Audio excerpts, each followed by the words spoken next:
नमस्कार मंडळी, तुम्ही माझ्या मागच्या ब्लॉगमध्ये बघितलंच असेल की मी डाळिंबापासून ना हेल्दी नाश्ता बनवणार आहे.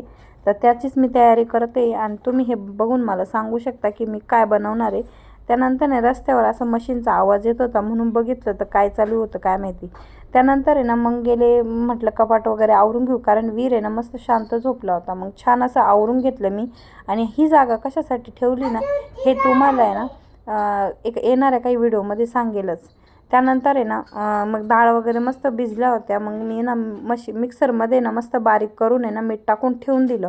त्यानंतर आहे ना पप्पांचा चहा आणि माझा चहा झाला आणि मग वीर पण उठला.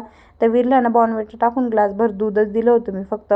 आणि ते पिल्यानंतर आहे ना मग दोघंजण मस्त रेडी झालो आणि निघालो मार्केटमध्ये. तर मार्केटमध्ये ना भाजीपाला वगैरे घेत होते मी. आणि भाजीपाला घेतल्यानंतर ना वीरला घ्यायला वीरच्या पप्पांच्या दुकानावर गेले. तर वीर ना मस्त असा तिकडं मोबाईल खेळत होता आणि घरी यायला तयारच नव्हता. तरी ना खूप अंधार झाला म्हणून पटकन घरी आले. पहिले ना कांद्याची पात चिरून घेतली आणि भाजी टाकून दिली.